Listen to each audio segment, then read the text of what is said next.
Kričí z kuchyně, je to kráska s rysem tváře nevinné. Běž už dělat něco ven, já po grogu trochu ovíněn. Zvedl zadek z toho gauče, půjdu dělat něco, zdá se. Míchával tu jako blázen, hodil lžíci něco na zem.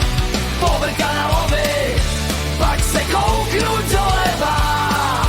U okna je nádhera, smrdlá okno zpráva, zleva také vínem obviněná. Jde si zadu, dozadu, spadne nám do kanálu.